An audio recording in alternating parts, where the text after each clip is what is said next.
Je viens de visionner une vidéo sur le site de Eric Dubay. Pour ceux qui ne connaissent pas, eh bien c'est un grand nom de la Terre plate, du modèle de la Terre plate. C'est quelqu'un qui a beaucoup d'arguments et qui a l'esprit très bien structuré. Et je viens de tomber sur une petite vidéo courte que je ne résiste pas à vous traduire et à vous présenter. Voilà. Par endroit, pour ceux qui regarderont la vidéo originale en anglais, il y a quelques... c'est pas strictement du mot à mot, un endroit ou deux, voilà, mais j'ai pas du tout dénaturé le propos, je vous l'assure. Je vous propose de découvrir. Les adeptes de science-fiction, les adeptes de fantasmes spatiaux viennent juste de recevoir leur dose de propagande de la part de l'acteur Richard Branson. Quand il affirme qu'il a été dans l'espace et qu'il a filmé la boule en train de tourner dans l'espace pour nous. Mais vraiment, il a juste fait des manœuvres paraboliques qui simulent la chute libre dans un avion fantasy.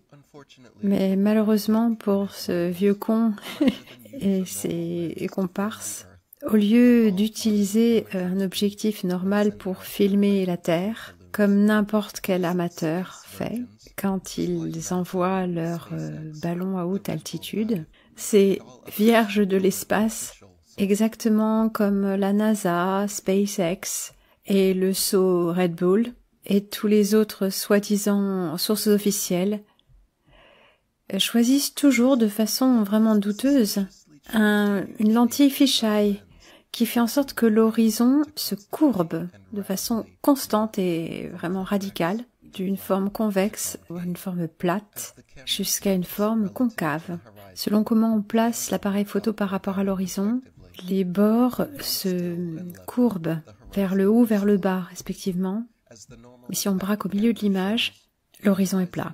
Et comme le montre bien la caméra de derrière, l'horizon reste parfaitement plat et monte de façon à se trouver toujours au niveau de l'œil pendant toute la montée.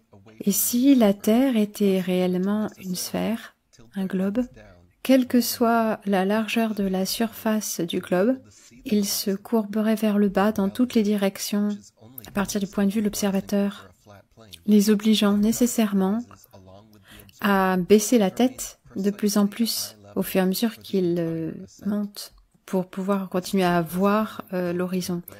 En réalité, ce qui n'est cohérent qu'avec un avion qui survolerait un ciel plat, un horizon plat, l'horizon monte en même temps que l'observateur et reste précisément, exactement, au niveau de l'œil pendant toute l'ascension. Ce tour de magie est visible à la fois dans le voyage de Branson de cette semaine et sur le saut Red Bull Dive de Baumgartner il y a plusieurs années.